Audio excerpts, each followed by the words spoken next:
Hello, everybody. My name's Nadine Bent Russell. If somebody in the back can close the doors, thank you. I'm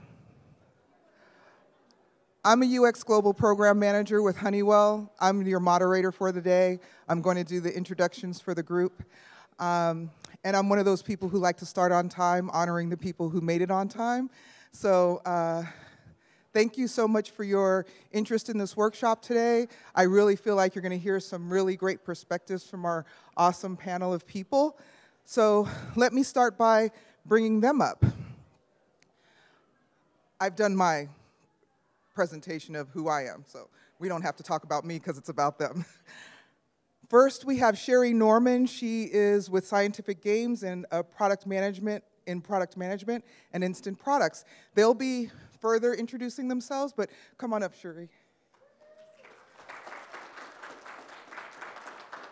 Yeah, sure. Whatever seat you like. And then next we have Dr. Greg Charlop. He's an MD, and he will tell you more about himself as he comes up. So, Dr. Greg. And last but certainly not least, Rachel Hodgson. She is with VMware. She's a senior program manager. Come on up, Rachel.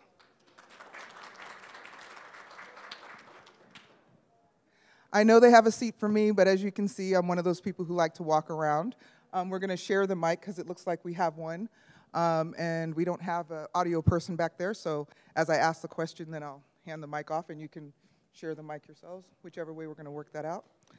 I'm going to start by just asking the panelists to say more about themselves, give you a more full introduction of who they are. So, popcorn, whoever would like to go first. Here's another one. Hello, can you hear me? My name is Rachel Hodgson. I use she, her pronouns. My visual description is I have shoulder-length dark brown hair, blue-green eyes, fair skin. I'm wearing a navy blazer and pantsuit and royal blue shirt. So I'm with VMware. I've been there a little over 3 years. I'm a senior program manager. One of the programs I run is an accessibility program. And I'm also global co-lead for our Disability Employee Resource Group. Thank you. Hi, everybody. I'm Cherie Norman from Scientific Games. And you may or may not have heard of that company, but how many of you have played the lottery? Yes. All right, great. Keep playing. You're going to keep me and all my coworkers happy. We're in the lottery business, so we're a vendor for lotteries around the world. And I work on the instant or scratch-off side, so buy your scratch-off tickets. I've been with the company over 18 years, and in different aspects like project management, operations, marketing, and I'm happy to be here representing Scientific Games and to talk about DE&I. Thank you. Hi, I'm Greg Charlop. I'm a physician. I'm a writer. I'm originally from California. Don't hold it against me. And I'm someone who worked a lot. I'm an anesthesiologist. I worked a lot in the operating room, and I spent many hours there. And then when my daughters were born, that made me see the world differently than I had in the past. And now when people ask me who I am, I say I'm a dad first. And having now 2 young girls at home, I see the things that they have to go through, and I see the struggles that they have to face even though they're still young. And so this has sort of led me to try to work on different things. I still work as a physician because I need to pay the bills, but I really now mostly focus on women empowerment in terms of helping women become leaders, business leaders in companies and organizations and in government. And there's a lot of great research on it, and I love to combine research and evidence-based approaches with sort of practical things people could do, just like one might do with diet or nutrition. So I'm thrilled to be here today to join you all. Thanks, Dr. Greg. So we're going to jump right in. We're going to start with this question for all the panelists. Many companies use different acronyms. Putting that aside, what does diversity, equity, and inclusion look like to you, and what acronym does your company use, or what acronym do you personally align with most?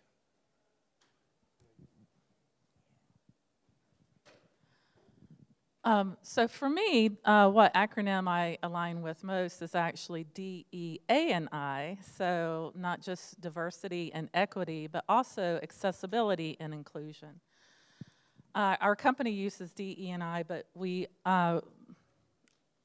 definitely recognize the need for accessibility. And I dream of a world one day when everything can be fully accessible for persons of all abilities to be able to bring your best self to work and really just have a great inclusive work and social environment. Our company currently is using DE&I as well.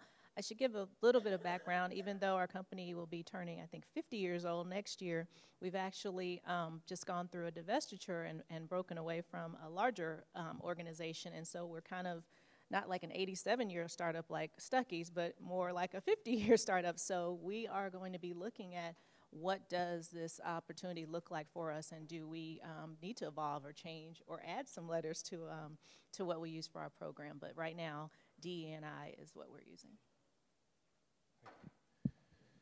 Well, I'm a little bit different here because I don't work for a company per se, but I consult with and support many companies that are trying to expand their inclusivity. And from working many years in nutrition, one of the things I found is when people come to you and they're trying to lose weight or get healthier, you have to start with things that people are able to do and that people are motivated to do. And I think the same thing is true in issues of diversity and inclusion. All of these things are important. Everything must be done, but what we must start with is the path that the company and the leaders of the company and the employees of the company and the stakeholders of the company really can rally behind. And you get wins, and you build off those wins to get further successes. And do you all want to touch on, I know, Rachel, you did, but do you want to touch on what you align with personally, if there's a difference between what your company aligns with and what you align with personally, and maybe why? Well, Rachel's definitely influenced me now. I think you don't know what you don't know. So if you're not privy to some of these different types of options that are out there, I think this has been a great opportunity for me to now gain that we may need to change and not just look at diversity, equity, and inclusion, but what does that really mean? Or are we still leaving out some groups that we didn't consider? So. That's a great perspective. I mean, personally, and I won't talk a lot, but I'll say that Jedi was mine before I came in. Now I can say a Jedi, because Jedi is justice, equity, diversity, and inclusion. And so accessibility, justice, equity, diversity, and inclusion is one I'm adopting because of what you said today, Rachel. So thank you. Dr. Greg, would you like to touch on that at all? Well, I think that that's great, and I'm so glad you mentioned this. I see a lot of people with different physical and emotional and various sorts of disabilities, and I see how hard things are for them in terms of not just work, which is kind of what we're here to talk about today, but just daily things. If you need to take the bus to work, it's not just a matter of like getting on and off the bus. It's getting to the bus stop. It's getting on and off the curb. It's having a seat at the bus. It's going from your house to the bus, where you have to think about where your house is. There's all these issues that are both in the workplace and beyond the workplace that I think need to be discussed, and they really play a role in accessibility. Great, great. So our next question, does your workplace embrace cooperation, collaboration, and accountability, and how does it show up there? And I'm just going to do the compound question. What do you like most about what your company does to promote inclusivity? What is the most innovative thing you've seen a company or colleague do to promote inclusivity? So take any part of those and just jump right in. So one thing our company does is we have employee resource groups, which has been not just fostering a culture of DE&I, but also really we help drive some of the decisions that the business makes. Also, our company has a culture of accountability. So for one, what we're doing in DE&I is published annually. It's on LinkedIn. You can go find our report, and we're very honest and transparent about where we are, but also about where we want to be. And something that, something that's innovative is the employee resource groups. We call them power of difference groups. Also, tying MBOs and bonuses to DE&I goals is also very creative. It gives people an extra incentive to further the goals, as well as gets everyone involved. I think, again, I'll speak to that. We're kind of a startup again in this area, but we have had employee resource groups or ERGs in the past, so I'm thinking that we will be incorporating those again in the future. I'm getting some head nods from my team members in the audience, so I know those are coming back. And then also, we definitely know that it needs to come from the top down and with leadership, so the idea of it tying it to, you know, follow the money, tie it to the incentives and to the bonuses for our executive management team would make sure that it does flow throughout the company to make sure that we're being inclusive to everyone and thinking about this. And one of the words for our group was that, and one of my coworkers said this, and it's like, we can't just make it a moment, we have to make it a full movement, and so it has to be something that becomes part of the culture, and it's just understood, and it's just there, and it's nothing outside of that it really has to become that. Well, you had asked about innovative techniques, and one of the things that I've seen, which really impresses me and really fits within what I think is sort of an effective plan, is to start before people are actually working. In other words, what you want to do, if your goal is to have a more diverse group of leaders, for example, you want to have a more diverse pool of people from which you could choose from. And so in order to do that, we need to start investing not when someone is already applying, which it's important to do that, but do it before then. We can start investing in schools or in preschools or elementary schools. There are so many ways that companies can nurture the pipeline with things like mentorships where you send your leaders out to speak to a classroom. That type of thing has a profound impact. Or doing things like I hope we'll talk about later, say, for example, encouraging girls' sports, which is a great evidence-based way of increasing the number of women leaders. So I think that the key innovative thing you can do is not just wait until someone knocks on your door with a resume, but try to get involved before then. I have to say, as a former athlete myself, I feel like being an athlete actually boosted my confidence. So I have my own anecdotal experience to bolster your point. Thank you. Okay, our next question is, what are some of the most challenging barriers people face in bringing their whole self to work? From any of your perspectives, because each of the people on our panel today have a different perspective, and that's what we're going to benefit from today. So don't feel like you have to align with each other, but definitely bring yours. I'm going to say something, but it's also something that I heard connected to something I heard from Rachel. I think sometimes it's people don't want to be the first to do something sometimes, or they're kind of looking around, so they're nervous about being vulnerable or being open about it. So I think that's one of the things, just to try and just, you know, step out there and be that person to say something. And you said something yesterday, and I think it was in relation to you are very open about if you have if you have disabilities that someone may not physically looking at you know that you have, but being open and honest about saying those. So if you have to leave for some reason, then everybody understands.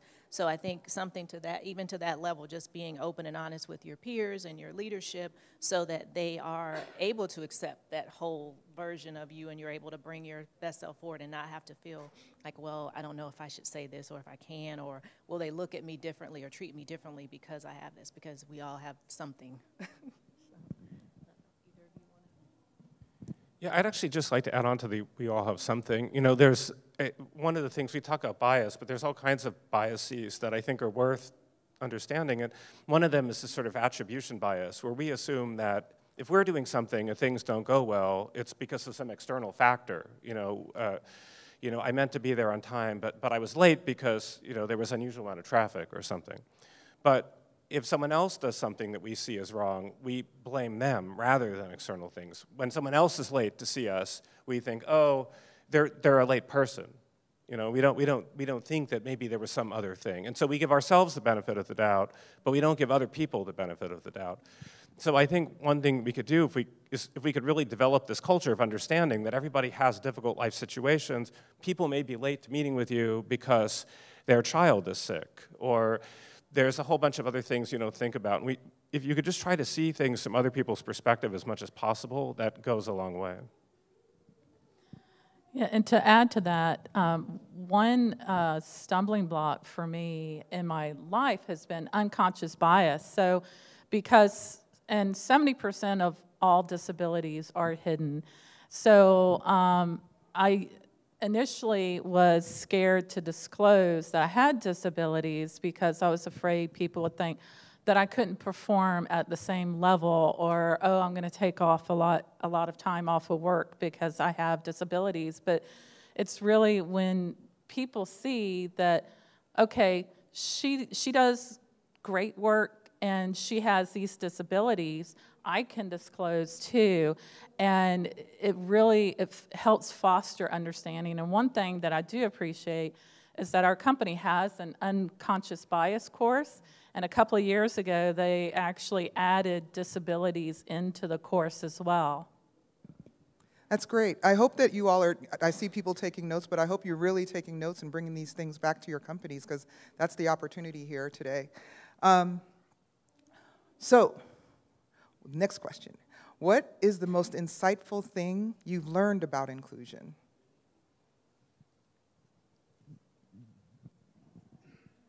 I'll start with what I'm taking on as the definition of inclusion. So I know we talk about diversity, and that means, you know, bringing everyone together, and equity, you know, making it where everyone, you know, whatever needs to happen to get them to be on an equal playing field. But I think then the next piece of inclusion is, okay, not that everyone's just here and now they're equal to get there, but are we really listening? Are we really accepting? Are we putting aside those biases, conscious and unconscious, to really to take into account someone else's thoughts and views, and not only looking at ourselves? Kind of to your point, are we giving everyone else the benefit of the doubt, and that their ideas may be just as valid or more than our own? Well, I've had the good fortune of working with a lot of women athletes and women's athletic organizations, and so this is something I never thought about, obviously, as a guy, until I started speaking to these women. But imagine you're a mid-20-something-year-old successful woman athlete, and you really want to focus on your sport, and you're really, really good at your sport, and you have a chance to win, or to win, or to make a living off of it. But at the same time, you're pulled by these other things. Like maybe you want to have a family, and you're worried that if you wait too long, it may be too difficult for you to have children. Or maybe, as is often the case, you're taking care of your parents who are older, or maybe someone else in your family who has medical problems. They turn to you. And so what happens is a lot of these women athletes have to really struggle between taking care of their families, maybe raising a future family, and their career. And it's something that if you're not in that situation, you would not think about at all and not realize that this is a problem. It's only by walking through those shoes that you realize how difficult it is and how much these folks are overcoming. Did you want to answer that? I just want to say one thing I do really, that I've learned in my journey and that I appreciate, is truly the inclusion part of DE&I, and that it's not just inviting everyone to the party and not just giving everybody a seat at the table, but everyone having a voice, everyone feeling that they belong, and being able to really bring your true authentic self to work has been really refreshing, and I really appreciate it. Thank you. And to echo something that I think her name was Erica from Microsoft earlier said, some people don't even know where the table is. So we got to reach farther out than we have been in some cases. And I want to say this, what I've learned about inclusion, just as an anecdote, is that we work so hard sometimes to get where we are that we forget about the people who don't have the opportunities that we have. And so I want us to, as professionals, and especially in the tech industry, to stay sensitive to that. to stay sensitive to when you couldn't pay your bills, to stay sensitive to, people who don't have access to, they live in the digital divide, as Erica was pointing out inside the big room earlier today. So our next question, how do you embrace cooperation, collaboration, and accountability personally? Let me read that one again. How do you embrace cooperation, collaboration, and accountability personally? Okay, personally, I'll speak to, actually, and had an opportunity to do this through work, but I think it fits my personal life as well. I think just opening yourself up to being around others who maybe aren't like you. So I recently had an opportunity to work on a truly global project. This was awesome. I was the only of the project team. I was the person from the US. I had a software development manager who was out of Sydney, Australia, a project manager who was out of Hungary, and a development lead who was out of the UK. And all of us never met until we were in the same room in Ghana. Wow. So I think just being open to working with, or even having in your personal friend groups or social groups, people who are nothing like you, giving you opportunities for experiencing different cultures and perspectives. So I hear you saying stay open. Stay open. Okay, stay open. Anybody else want to? Sure. I totally agree with that, and I love that you said that. And just one thing I would add is, a lot of times in business, people are told, be certain, walk in the door and act like you know everything, and if you speak with conviction, people believe you, and that's how you rise up in the company. But if you look at a lot of top leaders are very uncertain in the sense that they don't believe they have the answers, that they have a lot of self-doubt, and they're actively looking for either people or evidence or ideas that disagree with what they want to do. They're actively looking to hear that rather than actively looking to block that.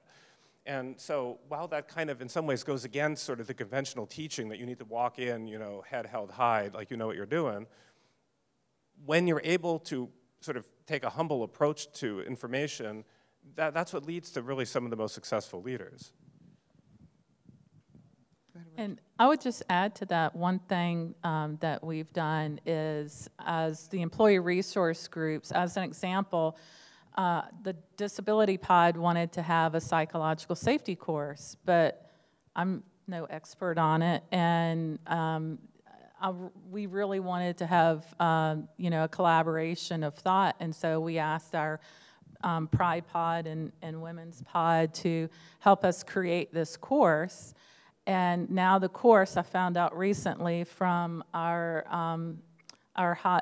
group's called Hive that does the courses, but offers the courses online, but found out it's the number 3 course that's ever been taken in our company. And I would just encourage everyone, whenever you have a project come up or something that you're thinking of doing, include everyone in it so that it's really a complete product.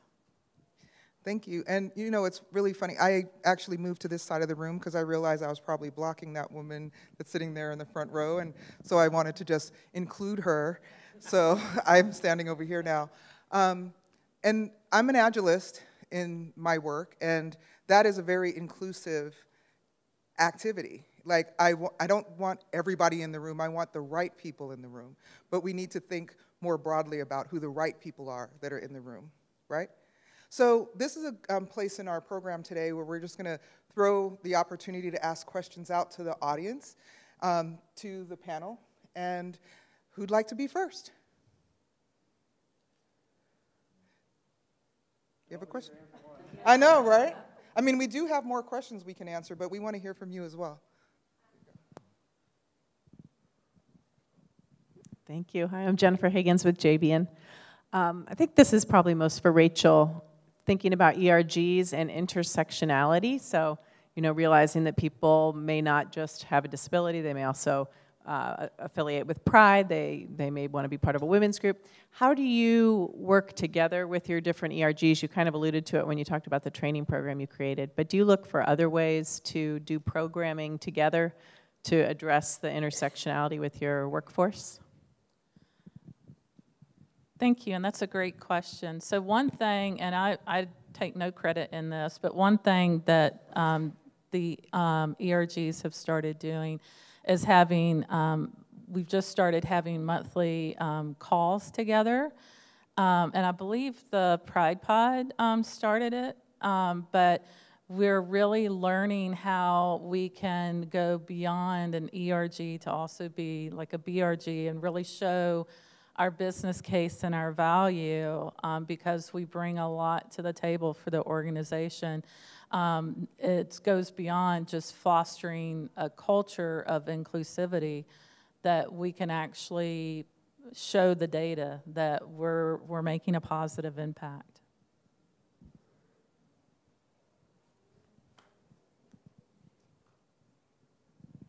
Hi, my name is Jonathan Reed. I have a firm called Tier 1.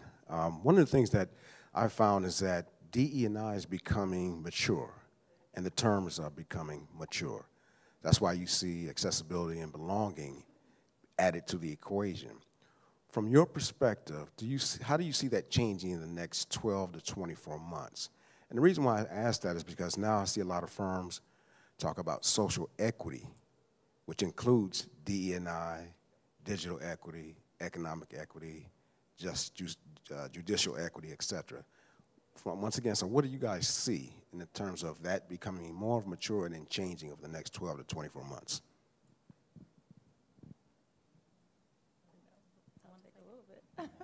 I think, from my perspective, I think it's like anything, it's going to keep evolving. So I think that's why you're seeing the additions of the other letters to the acronym, as she mentioned. And I've heard some of the same things you're saying, too, where now even social responsibility is being added into it, so it's looking at trying to broaden it more. So I see that that will continue so that it'll be more of there's a base, but that it keeps evolving and growing to become better, hopefully, and, again, help it to be more of each company's culture. I don't know if either of you. Okay. And I would just add to that there's also other things that are coming down the pipeline, like website content accessibility guidelines are getting updated. So you might find that applications that are in a company right now maybe don't have a responsive design because they never applied a mobile concept to the application, but responsive design, that's where you're going to get 200 and 400% magnification, which someone who might have eyesight issues would need. So I also see on another front that as things like website content accessibility guidelines grow and mature, you'll also see extra things plugged in, people becoming more aware of what's needed in products. And Dr. Greg, if you had something to add. Well, I found the future to be a tough thing to predict, so I'm always afraid to make predictions at where things are going.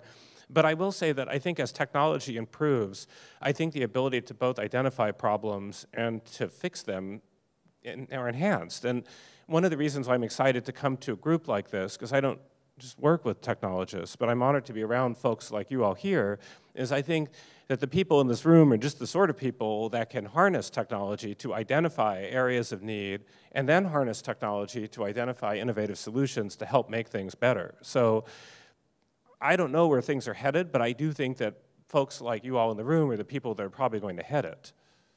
And medical definitely has enough technologies that have been changing our lives every single day. So thank you for representing that in the room today, too. Thank you. Some more, here I go. Oh, right here. And I see. So when Dr. Greg was talking about, right, women taking a break because of the other responsibilities, I think that's an important point for the inclusion perspective, right? So how do we ensure that in the non-technical areas, right? Technical is at least addressing this part with the restart, with the remote options and so many other things coming up right after the COVID, right? How do we ensure that in the other non-technical areas, how do we include the people, especially the women who are like restarting their career? Any thoughts on that? Well, I'm glad you asked that because I think, we touched on this earlier, but I think in all areas, whether it's technical or not, I think the goal is we want to develop more women leaders. And one of the things that's really been found, we talked about this a bit, but I just want to, I guess, belabor the point, is that when we have women, so I've spoken with a lot of women business leaders, and they've told me how they raise their kids.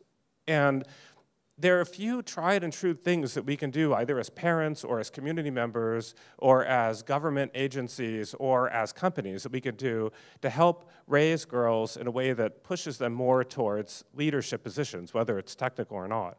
And just to give a personal anecdote, you know, my parents live with us. And so I see when my kids are outside playing, my mom means well. She's a great person. Don't tell her I told you this. But I see when my girls are out climbing a tree, she'll often be like, oh, you know, I don't know if they should do that. Why don't you have them come in? They might fall from the tree, or they might fall off the fence, or they're wearing their nice clothes, and you don't want their clothes to get dirty. She means well. She wants the best for them. But I don't think that message is the right message. Because I think what we're sending this message to girls is that you're delicate, and that you shouldn't take risks, and that you shouldn't put yourself out there. And that gets internalized after hearing it. My kids will keep doing it, but if they keep hearing that message, they'll stop doing it. And that's what I'm afraid of. So I think that one of the best ways we could do this is by starting when people are young and helping to empower and give the sense of control to, say, young girls, for example. Cherie, Rachel? I agree wholeheartedly with that. I have a lot of friends with children, but they have boys and girls, and so one of my friends, she has 2 boys and a girl, and she and her husband are doing exactly what you're saying as far as with the children, the girls in sports and teams, and I think because it's putting a different mindset in them that they maybe are not as used to doing, like it's okay to be tough, it's okay to get dirty, it's okay to fight for something, and then after y'all are done, you know, shake hands and drink some apple juice together or something. So yeah. I think we have to keep offering up that the ways that maybe have worked in the past aren't the only ways that are out there, and so make it available, make it open for them to do different things.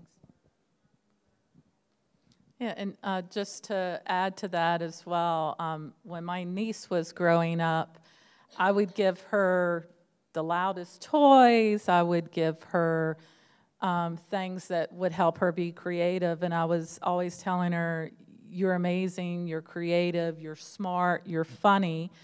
And today she's a pharmacist who compounds nuclear medicine. And she never thought of limitations because my sister and her husband and me and others, we always encouraged her to just do whatever she wanted to do. And you know, kind of surprisingly or not surprisingly, people ended up giving my son the noisiest toys as well. But and payback. And you know, my sister asked her if she was writing a letter to Santa Claus, and she said, "No, I'm writing it to Aunt Rachel because if I send it to her, I'll get it." So That's good. That's good. As someone who's a technologist now, I was playing with Matchbox cars, and my family gave me tinkering toys to play with, and I think that redounded to my professional capacity in technology as well. So there's just some anecdotes for you. Here you go. Hi, how are you? My name is Keita Young, and I'm with FanDuel. I have a question with respect to inclusive workplace.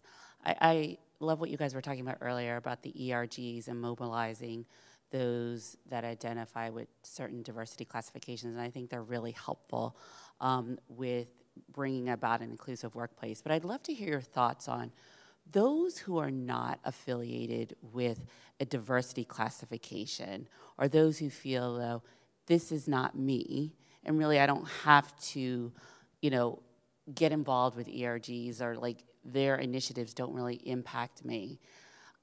I feel like those individuals are just as important, right, to bring about an inclusive workplace. What are your ideas of getting those individuals involved and understanding the importance of an inclusive workplace so it benefits the whole environment and the whole in every company? Yeah, great question.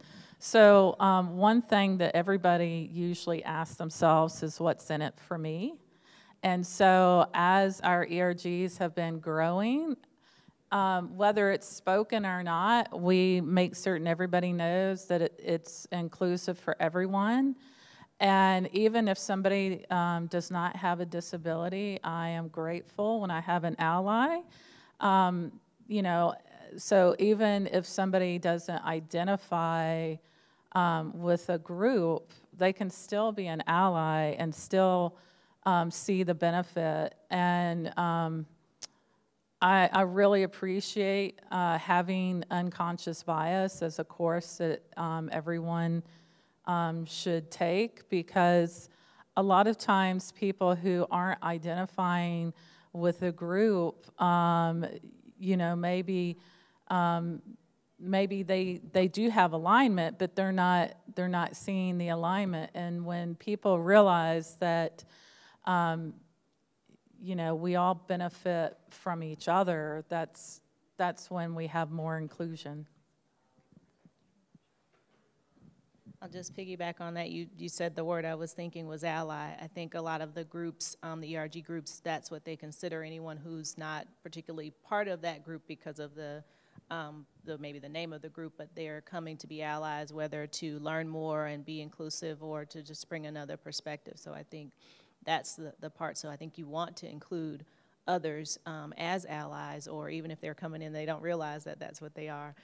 Because they will bring that other perspective. They'll learn something as well as the others in the team. So again, it's about just opening and being receptive. Okay, that's fine, Dr. Greg. Dr. Greg said, okay, disclaimer, I don't work in a company, so sometimes I don't have company answers. So, no problem. But I do want to chime in on this question, because sometimes one of the things that we need to do is frame for ourselves that we are individuals and we're part of a larger group. You know, like, I may be Nadine, but I'm somebody's daughter. I'm part of a larger family, part of Honeywell Corporation, all of these other places that I'm part of a larger group. And that's the opportunity in being part, besides being an ally to an ERG, is to be part of a larger group. And we have a question over here and a question over here. We have like 3 minutes left. So you ask me first, and then I'll bring it over to you if we have time. Thank you. Oh, thank you. As DEI leaders in companies and organizations, what are some of the biases that you still have? I'll tell that I used to have a bias about leaders being very young. In tech, you see very young. How will they understand my role as a mother, ear infection? But I think the leaders are getting coached, so I now don't have that bias as strong as it used to be. But what are some of yours at workplace that you still have? Thank you. So I would say in the beginning, just making certain everything's accessible. I don't know if everybody in this room knows that Microsoft has an accessibility checker for your PowerPoints. So just beginning with something as simple as, if somebody sends me a PowerPoint deck, the first thing I do is check the accessibility checker. And then I use it as an opportunity to educate. I don't get upset or frustrated. I'm like, this is a great presentation. Hey, did you know Microsoft has the accessibility checker? And it's not foolproof. Like, it doesn't check for motion sensitivity. So if somebody put in there a graphic, and I can say that I am motion sensitive, so I will definitely key in on that. But just sharing with people in an open and engaging way, having one thing I love that I hope we influence Zoom on this is now, if you're in a Zoom meeting, at least in the Zoom that we have at our company, a person in the meeting can ask for the auto captions. It used to be that the presenter had to remember, and so I always felt like I would privately message, because you know you can message the whole audience or just the person who's presenting, and I would message them and ask them to turn it on. And even if you did it anonymously, like, you know, everybody knew it was me, which is okay. So just little things like that, taking the opportunities that as they present themselves to just show people how to be more accessible and how to broaden what they're doing. Do we have time to go to the next question? Okay, that's fine.